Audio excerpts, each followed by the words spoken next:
Yaipha Yumbal ki thourang tabiribu singbu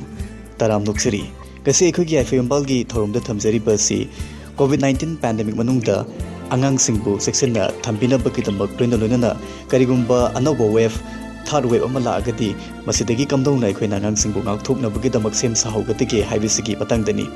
Hiramsigi matangda ekoi khananena bakidamak hauzik Dr. Yaikhomba Taorem consultant pediatrician Shija Hospital and Research Institute telephone ki line de leibire. Dr. Bohan Brataram Luxury. I know some Mambo Kurumsari. Dr. Hoziksi, equi COVID-19 gi Asikumba pandemic ki second wave tekoi Mayamsi lanting na equi chatminari, Luina equi Karigumba, anobo web ama Hizabatari, third wave ama Masi La Agadi, Angang Santa Masina Hena, Sogalakpa ya Bagiaki Makak lay Haidana, Akanga Hising na Mangzon and the Pundu Pibasulere. Masi Lakta Badi Usunu Doctor Adomokpu Karigumba, Lakpataragadi. Ekoi lakadori bukudom tiba singa sidagi ngakthokna bakidamak mangzauna na sem sahudabadi yadabani na masi sumarui brahidana khanjai.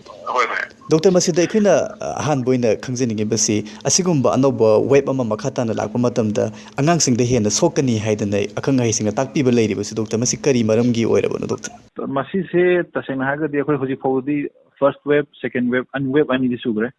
adida first wave ta angang positive laikiba masinga second wave ta oibaga adagi angang symptomatic oibadu first wave ko second wave ko oibada second wave na khara heli dagi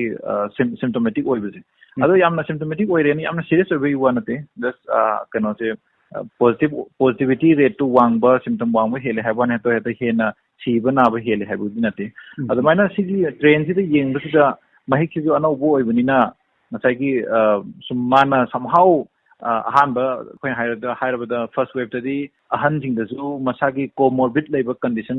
dumba comorbid condition labor kangu na hen attack tawbani do second wave tadi dum kaimta masagi hana anaba leitabadasu dum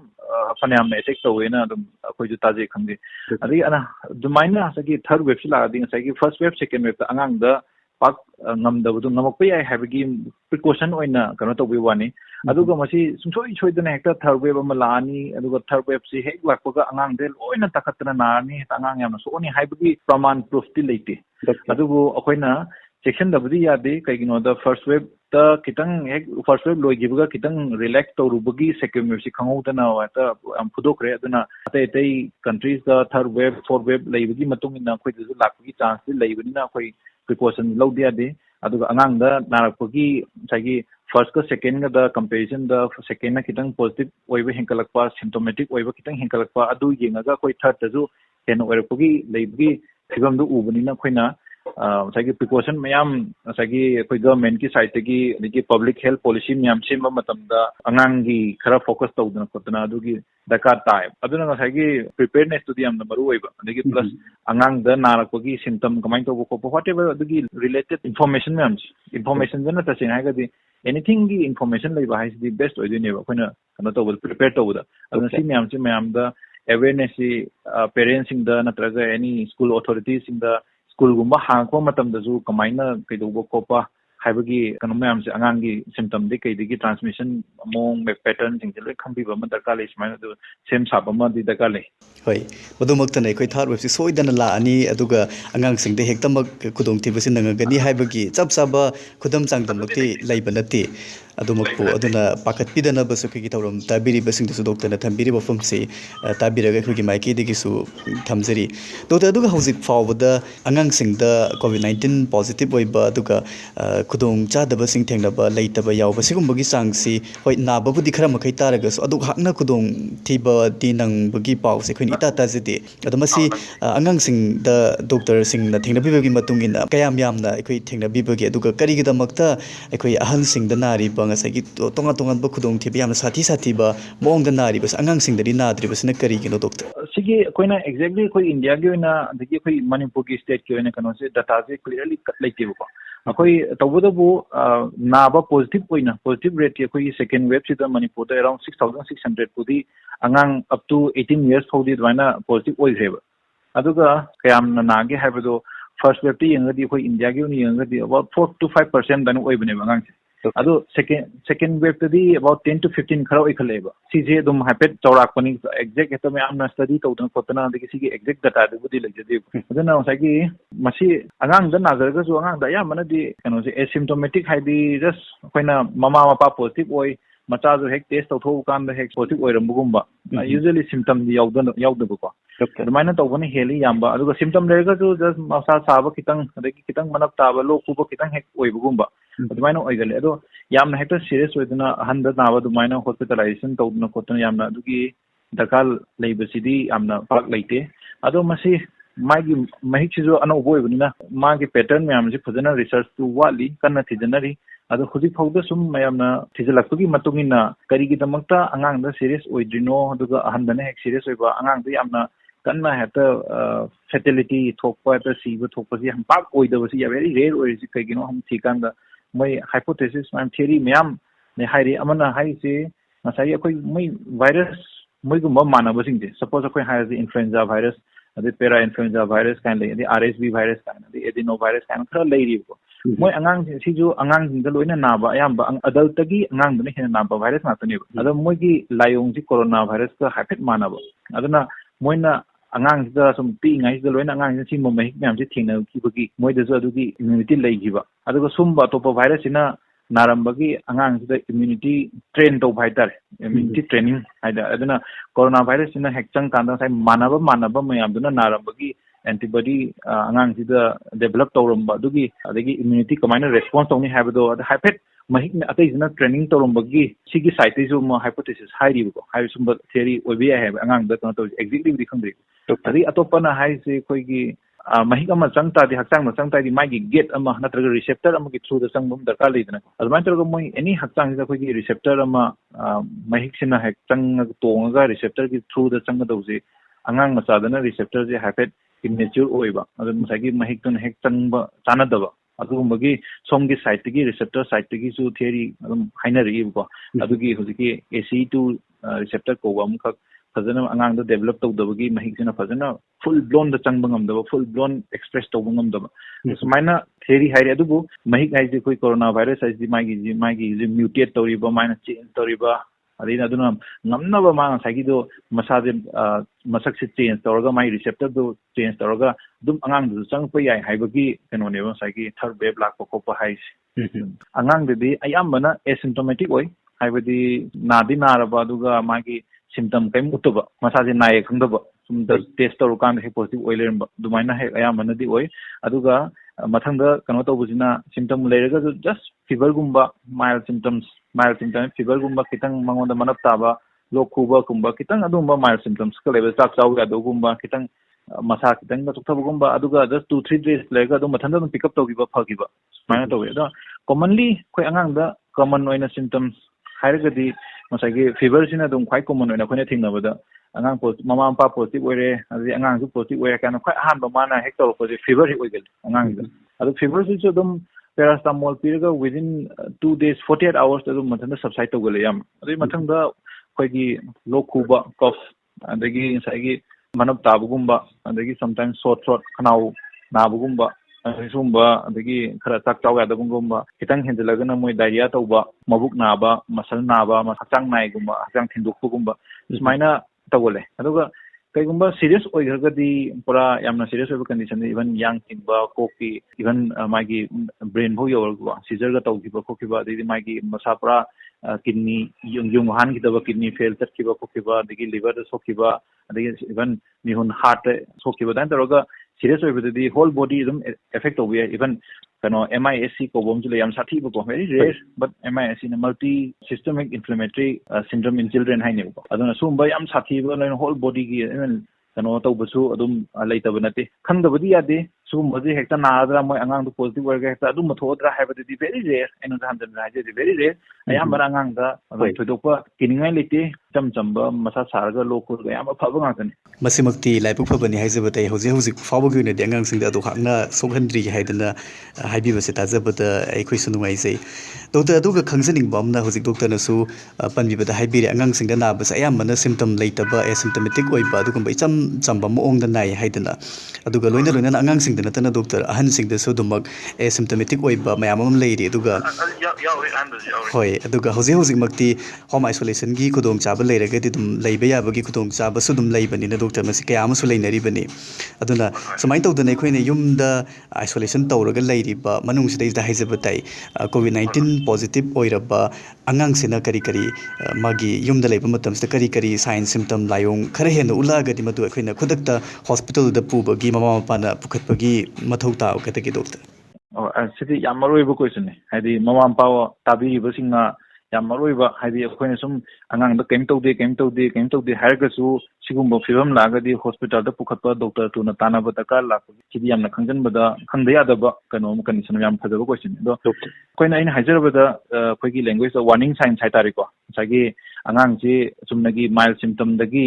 moderate ꯅꯠꯇ꯭ꯔꯒ ꯁꯤꯚꯤꯌꯔꯗ ꯆꯪꯉꯛꯄꯒꯤ ꯐꯤꯕꯝ ꯂꯩꯔꯦ ꯍꯥꯏꯕꯗꯨꯒꯤ ꯁꯤꯝꯇꯝꯁꯤꯡꯁꯦ ꯀꯩ ꯑꯣꯏꯒꯗꯒꯦ ꯍꯥꯏꯔꯒꯗꯤ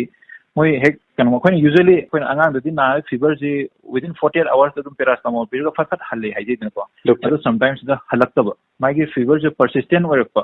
even more than 5 days ꯐꯤꯚꯔꯁꯦ ꯍꯜꯂꯛꯇꯕ ꯑꯉꯥꯡꯗ ꯑꯗꯒꯤ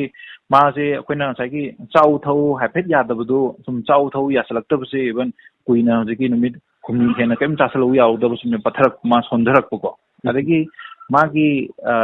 yung hanbagi chang angang amna yung hanbase adum mahi manai phajana thadi yung phajana halid adum mai yung halaktaba yung je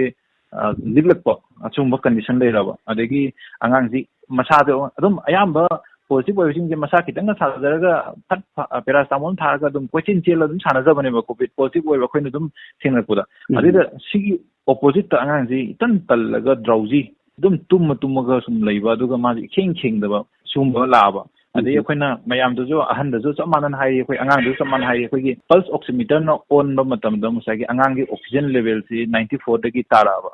suppose ꯑꯩꯈꯣꯏꯅ ꯑꯗꯣ ꯁꯤ ꯃꯇꯥꯡꯁꯦ ꯋꯥꯍꯩ ꯃꯆꯥ ꯑꯝꯇꯪ ꯍꯥꯏꯖꯧꯒꯦ ꯑꯉꯥꯡꯁꯤ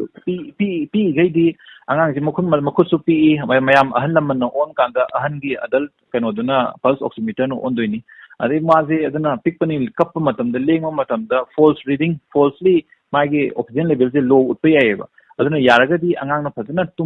tummaga leiringaida fajana finger da fajana chena hapiraga onbirudo fajana mana settle toraga adugi matamda da kaima 94 gi makha da leiba hoitadi ma tu no hospital ku pitar adagi akoina mangi so honbagi wabagi fibam uraba sabo so je thabe homyam thu no holaba akoina masing ju leiriba tha ani bo manungda leiba angang na minute ta akoina magi so honbai chang ji kanu humpu gi mathakte helaba adagi tha ani dena chahi amaba hui manungda leiba angang singjina minute ta magi so honbai chang si kaimba yankhai di helaba adagi chahi amma daina chahi manga phosina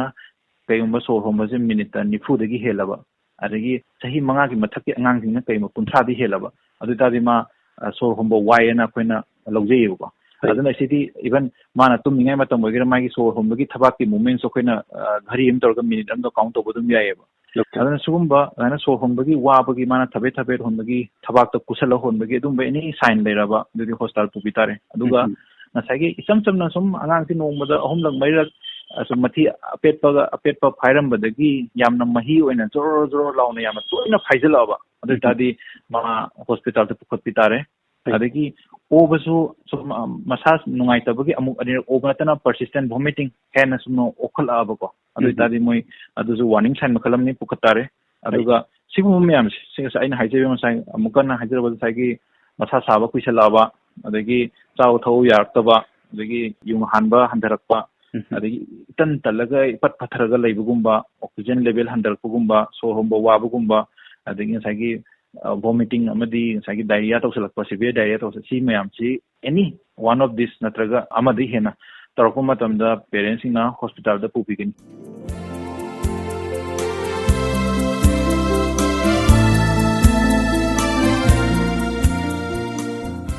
Doctor aduga sigi matang stage da marak sida khangjaning ba wafum amana aikogi COVID-19 si karigumba angang sida naragati ngasagi angang sidi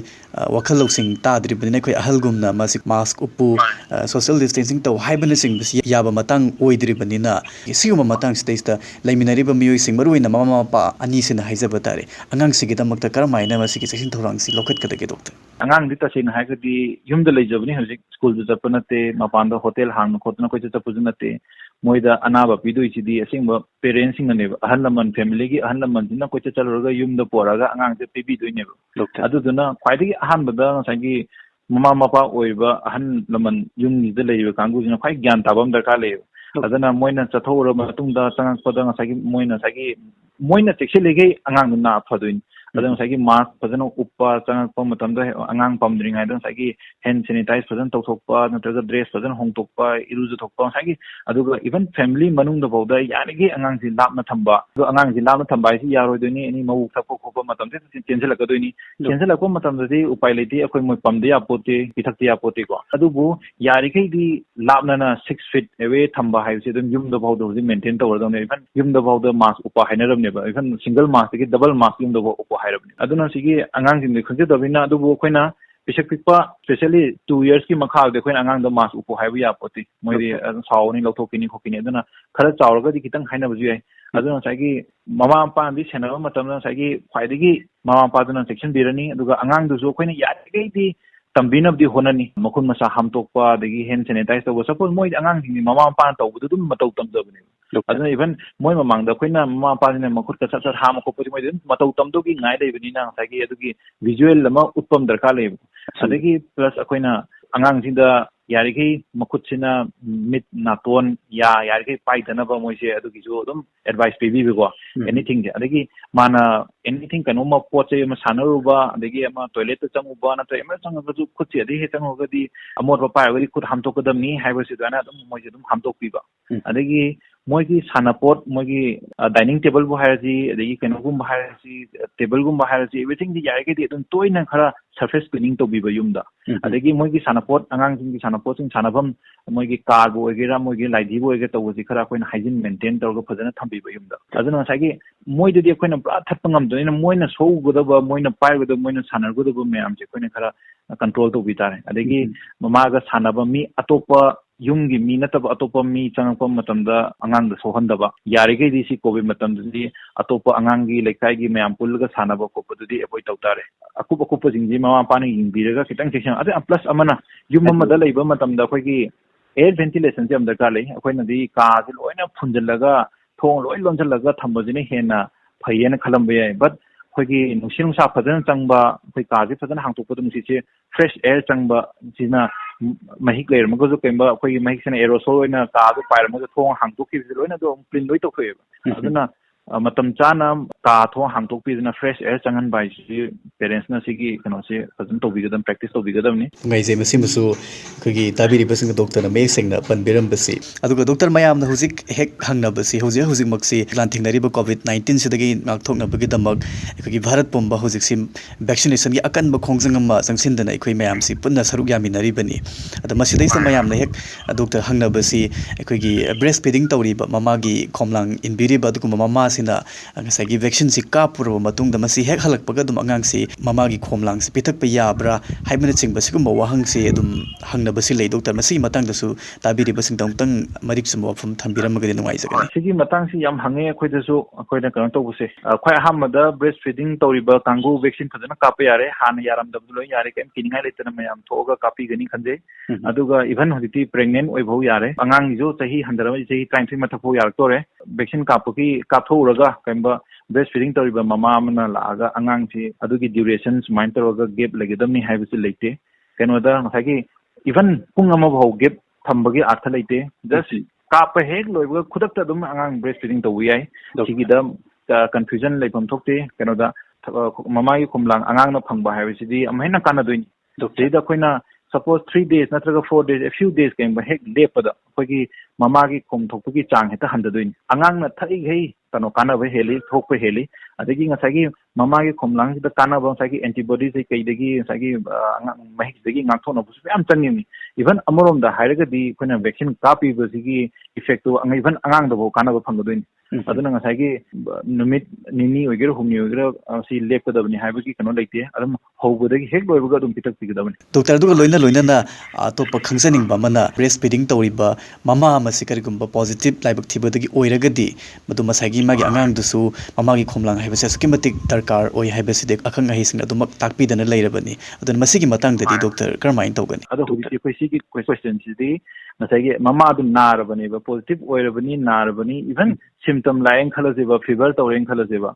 ado unless and until mama ji yam wadana hospitalized tawdana nasagi oxygen chatpa natragadi ngamme gai di ma adum ma cha khom pitakaneba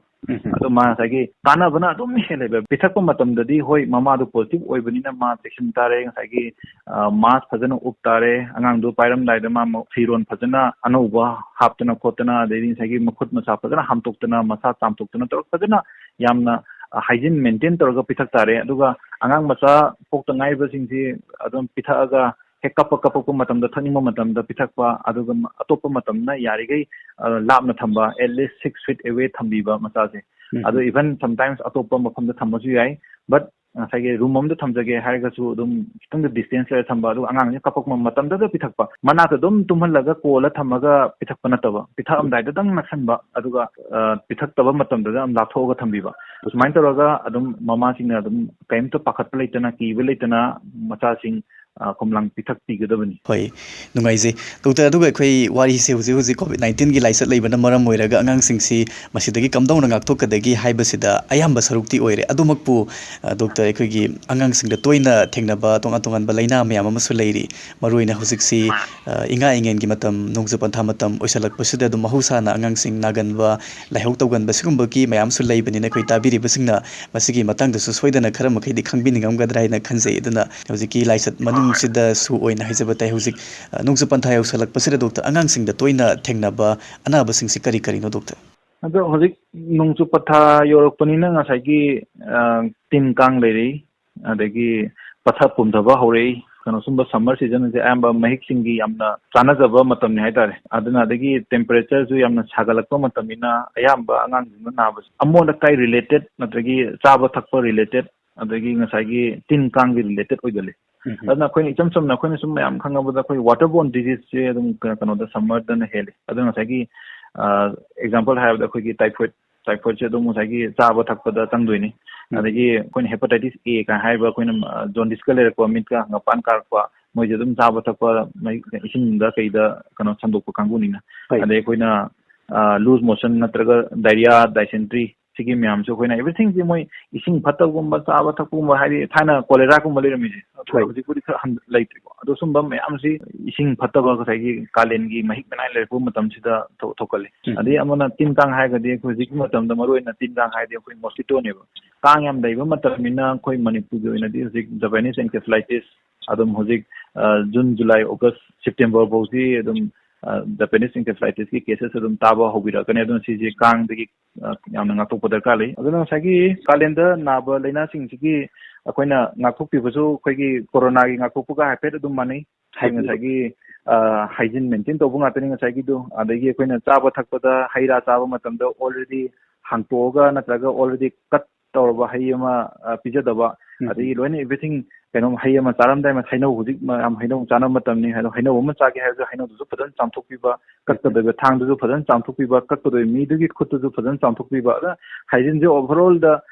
tamagadi mahito tangpham gi rutu leite adagi ngasagi dum da kaida hosigi lu nan ba ngasagi kanghan sisna ba kang changdana ba mayam tobi base adagi angang singda immunity kangkhana ba kalenina sabina khoidagi ising saruksi amna loss oyeb kalenin aduna ngasagi adugi matik chaba ngasagi afaba ising thakpa encourage tawdani angang he na mahi manai ji thakna ba adagi hosi kalen matam di juice kumba coconut water gumba mahi liquid sing jam thakpa phai nutritious oiba pot sing je phajana pijaba aduga phajana angang sing potha hanba phajana mai tumham thokpa saruk chang phajana tumbi ba tumhan ba adagi magi yumda ngahak sanajar ju magi sanabam thokpa dum sanahan ba sumain targa overall magi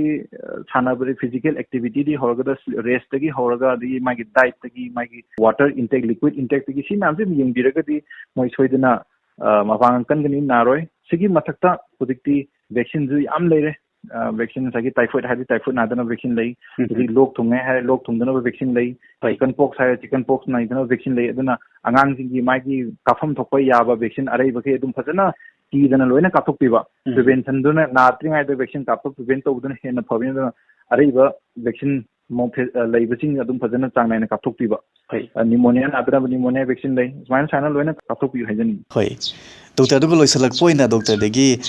khangjaning ba wafam amana koina hauji si covid-19 ge skum ba yamna luraba tanpam am khakta ekhoisi laimina ba namaram moiraga mipung khuding makki pukning wakhal da nungnang ba nungai taba mayam am khak thoi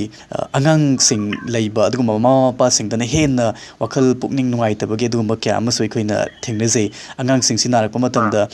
ekhoisi hospital da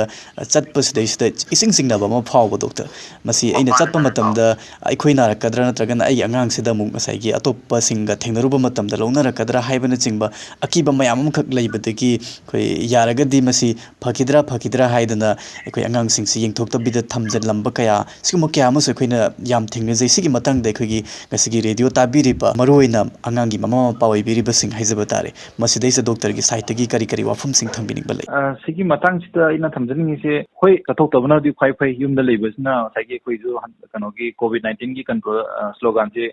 stay safe stay home hai bini ko adu bo akoina angang narako matamda sagi ina warning signs mamang do panjagre sugumba narako kolpo yam section ba khoi hamada mama pa na sagi information leibo yam darka leibo moi jo hai singadamni hojikti angang da masa saraga di si paracetamol si changpi gi damni ko hai loina haijaladamni aduna kaigumba adagi sentoktana sagi narako ko di oiragadi ki dan lesan budi phate hospital da prokadamni kaina hospital da di yamna kininga ni tabamna loina hospital aya ma sagi maintain loi tawe sagi SOPs me adubu corona positive oiri myam di yumnung da campaign ta na leimina badagi natraga lekai da koicha chatpadagi pochai leiba koicha chatpadagi oirpunga kaniba hospital da chalu badagi ai OPD yengu badagi OPD section adagi ai positive oira la ai habisi pak tabiroi aduna hospital da sagi patient amaga distance thamba adagi OPD ama changringai da amna ngaiba adagi ticket kakfam da kaida mayam da loina fazana maintain tawburina thoidokpa kiningai leite na ina panjaningi aduna masagi yengthoktana yumda kiraga sum khangjala thambaduna kona hena bera karkanda narakuduna hena sathi naraktana ba sagi koina ngai hajar myamsida vaccine kapada sumki kibidana mayamde takatana loina andaman loin thoktana vaccine je kapto pina ba kana hajari yana da vaccine haibasi hojik akoina studies myam tawkanda vaccine kapaga narakpa kangu du